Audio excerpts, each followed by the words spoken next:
Bene, l'ENIT è diventata un'agenzia, è una rivoluzione. Si è semplificato, si è razionalizzato.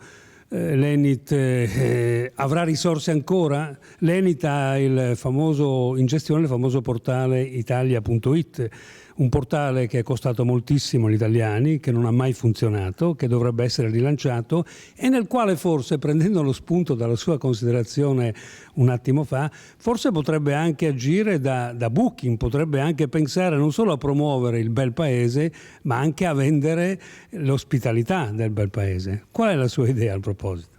Intanto noi nella legge di stabilità abbiamo rifinanziato l'ENIT con 10 milioni per il triennio, quindi abbiamo messo a disposizione quel minimo di risorse che possono dire che non stiamo rinunciando ad una politica espansiva. Il vero problema è la politica complessiva del turismo.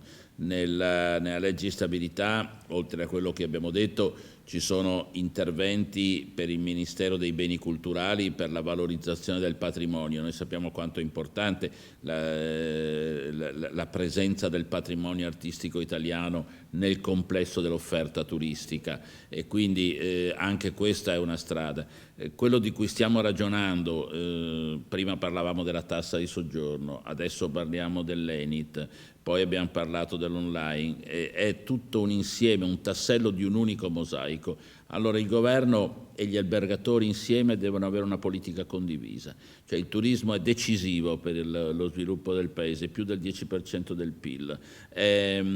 L'Italia può giocarsi il suo futuro sul manifatturiero perché è il secondo paese industriale d'Europa, non dimentichiamocelo mai, sul turismo e la cultura perché è il primo paese del mondo che può ambire questo e sulla logistica perché è la porta di accesso tra il mondo dell'Oriente e l'Europa. Su questi tre assi il turismo, come lei capisce, è centrale. Giochiamola insieme.